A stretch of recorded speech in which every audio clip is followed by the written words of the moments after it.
என் அருமை தமிழ் மக்களே, எங்களை பெற்ற பேரன்பு மிக்கலே, மான தமிழ் மக்கள் எல்லோரும் செத்து விடவில்லை என்று நீங்கள் நிரூபித்தீர்கள்.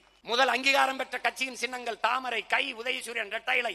முன்னாடி அங்கீகரிக்கப்படாத எனது சின்னம் மைக் 8வது பெட்டியிலே. எனக்கு கொடுத்த மைக் அங்கே இல்லை. அங்கே அந்த மைக்கு கீழே 2 பொத்தானை வைத்து விட்டார்கள். அந்த பொத்தான் பார்க்கும்போது சீப்பு போலே இருக்கிறது. அதை தேடி இந்திய நாட்டை யார் ஆள்வது? ஐயா மோடியா, அருமை சகோதரர் ராகுலா என்பதுதான் போட்டி.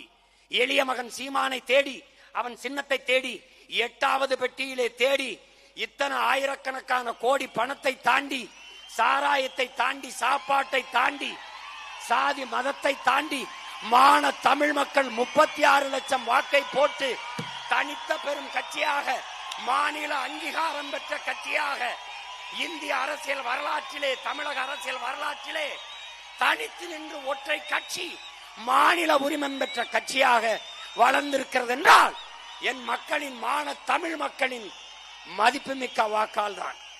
என் முன்னாடி திரண்டிருக்கிற என் உயிர் உடன் பிறந்தார்கள். அவர்களுடைய உழைப்பில் தான் அந்த வெற்றி. எந்த கட்சியோடும் சேராது.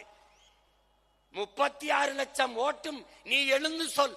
உன் ஓட்டு, உன் உழைப்பின் ஓட்டு, உன் லட்சியத்திற்கான ஓட்டு, உன் கொள்கைக்கான ஓட்டு, நீ ஏற்றுக்கொண்ட தலைவன் பிரபாகரனுக்கான ஓட்டு என்பதை நீ நிமிர்ந்து துணிந்து சொல்.